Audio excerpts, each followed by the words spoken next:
developments coming in straight from Iran. Conflicting and sharply divergent death toll figures are emerging from Iran as nationwide protests intensify, underlining the scale of the ongoing crackdown over there. While Iranian media outlet Iran International, citing sources and medical data, claims at least 12,000 people were killed over just 2 nights on January 8th and 9th, US-based human rights group HRANA places the overall death toll since the unrest began at 2003.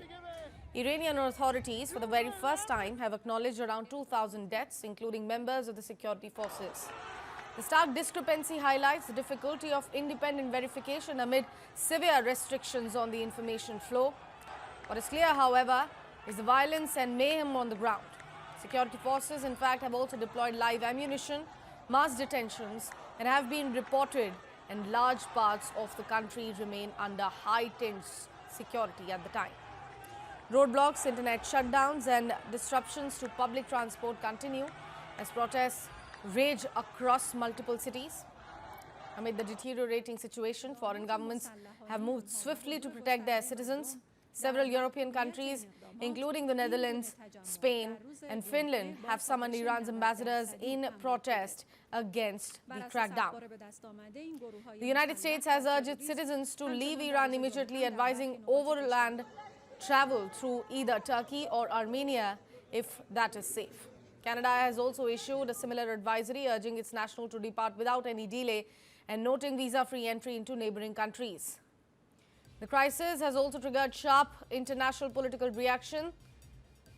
US President Donald Trump announced the cancellation of all the meetings with Iranian officials, also has imposed a 25% tariff on the countries which are doing business with Iran, and publicly expressed his support for the protesters. He has described the demonstrators as patriots and said the United States does not want to see people killed, calling for a greater freedom for Iranians after what he described as years of suffering. To all Iranian patriots, keep protesting, take over your institutions if possible, and save the name of the killers and the abusers that are abusing you. You're being very badly abused. If the numbers are right now, I hear 5 different sets of numbers. I hear numbers, look, 1 death is too much. But I hear much lower numbers, and then I hear much higher numbers. But I say save their names because they'll pay a very big price. And I've canceled all meetings with the Iranian officials until the senseless killing of protesters stops. And all I say to them is help is on its way. You saw that I put tariffs on anybody doing business with Iran. Just went into effect today.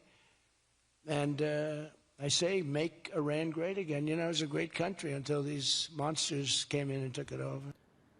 Iran's leadership has pushed back strongly. Foreign Minister Abbas Araghchi has said Tehran remains open to fair negotiations, but is also fully prepared for the war. National Security Advisor Khalil Larijani directly accused Donald Trump and Israeli Prime Minister Benjamin Netanyahu of being responsible for the bloodshed. Meanwhile, exiled Crown Prince Reza Pahlavi has emerged as a prominent voice backing the protesters. He says he is in direct contact with the Trump administration and has told Iranians that global action and that help are on the way. He has urged protesters to continue, called on them to document abuses, and appealed to Iran's military to side with the people rather than the regime.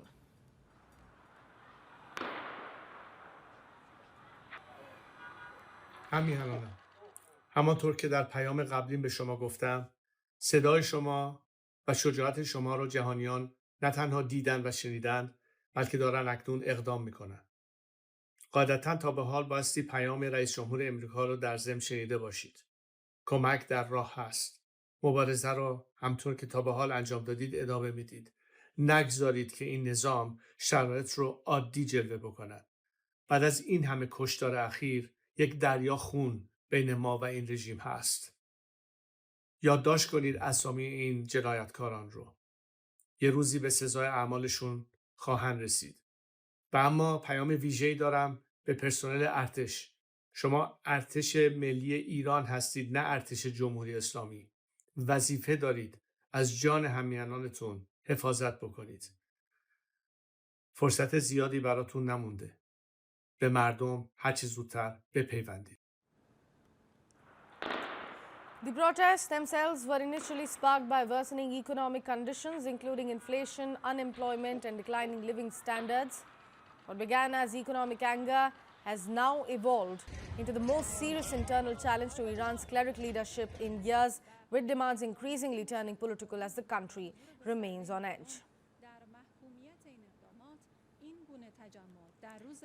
That's about the latest developments coming in from the lanes of Iran. Different kind of numbers as far as the death toll at the moment is concerned, conflicting and sharply divergent in nature. Iranian media outlet Iran International has cited sources and medical data and has claimed that at least 12,000 people have been killed over just 2 days, which were January 8th and 9th. But US-based human rights group HRANA has placed the overall death toll since the unrest began at 2003.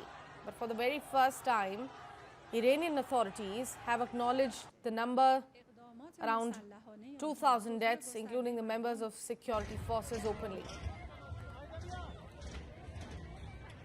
There's a stark difference with regards to the number of deaths.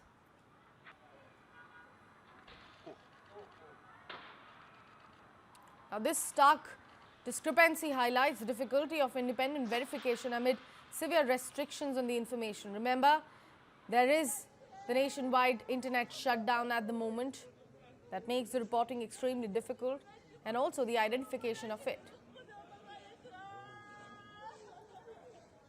But one thing which is clear is that there is immense amount of violence and mayhem which is on a daily basis picking up the pace there on the ground.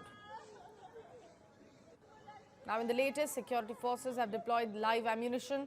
Mass detentions have also been reported.